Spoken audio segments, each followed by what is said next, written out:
Pemirsa, penjarahan mie instan yang dilakukan oleh warga terhadap truk yang mengalami kecelakaan lalu lintas di Jalan Lintas Palembang Betung.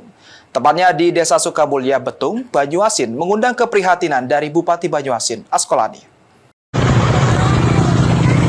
Ambil lah ya, nggak kamu malu be kagak?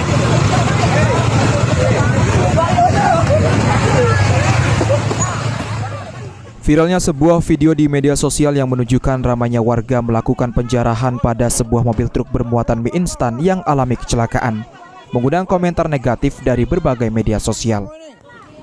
Askolani, Bupati Banyuasin, mengomentari terjadinya penjarahan yang terjadi dan turut prihatin atas penjarahan tersebut.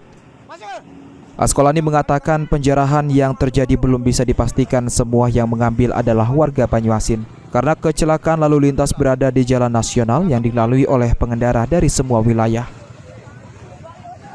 Karena di pinggir jalan juga, jadi belum bisa kita pastikan apakah warga Banyuasin atau warga lewat. Tapi yang jelas kita sebagai kepala daerah ya prihatin dengan kondisi seperti itu. Dan tentunya saya mengimbau masyarakat kita yang mengambil barang yang bukan milik kita ya harus dikembalikan. Kita imbau. Tapi kalau yang Banyuasin, tapi yang bukan orang Banyuasin, itu kan jalan umum, jalan lintas negara. Yang lewat itu kan lintas provinsi, lintas kabupaten.